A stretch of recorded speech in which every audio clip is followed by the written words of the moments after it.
L-eks Ministru Laburista Evarist Bartolo qed jattakka mill-ġdid l-amministrazzjoni ta' Robert Abela u ddikjara l mhux jagħmel ġid lil pajjiż minn qed iġib il-kabinet tal-Ministri qisu ċirku. Mhux ċar eżatt għal xiex kien qed jirreferi Bartolo fil-post tiegħu fejn insista li l-kabinet kollu għandu jġib ruħu b'daqsxejn aktar serjetà. Mintom xejn nexxielkom miegħi.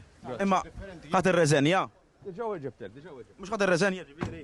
Diversi analisti politiċi jemnu li l-eks ministru tefa' botta ċara l-aħħar skandlu li ħakem lill gvern ta' Robert Abela fejn hemm żewġ ministri li ġew ikkundannati mill-Kummissarju tal-Standards minħabba l-ġobb li ngħatat il-mara ta' Clayton Bartolo mal-Ministeru għal Għawdex.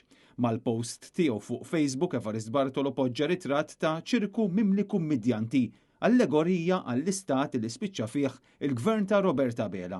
U waqt li l-Prim Ministru għandu f'ħoġru każ ieħor ta' serq ta' eluf minn flus il-poplu, professjonisti fl-industrija tal-films, settur li jaqa' taħt Clayton Bartolo, għadhom sal-lum ma tħallsux dak li kien dovut lilhom. Tant li esperti fl-industrija bħal Matthew Maġġi qed jinsistu li qatt ma raw gideb, kattiverja u korruzzjoni bħal dak li qed iwettqu dawn in-nies fil-poter.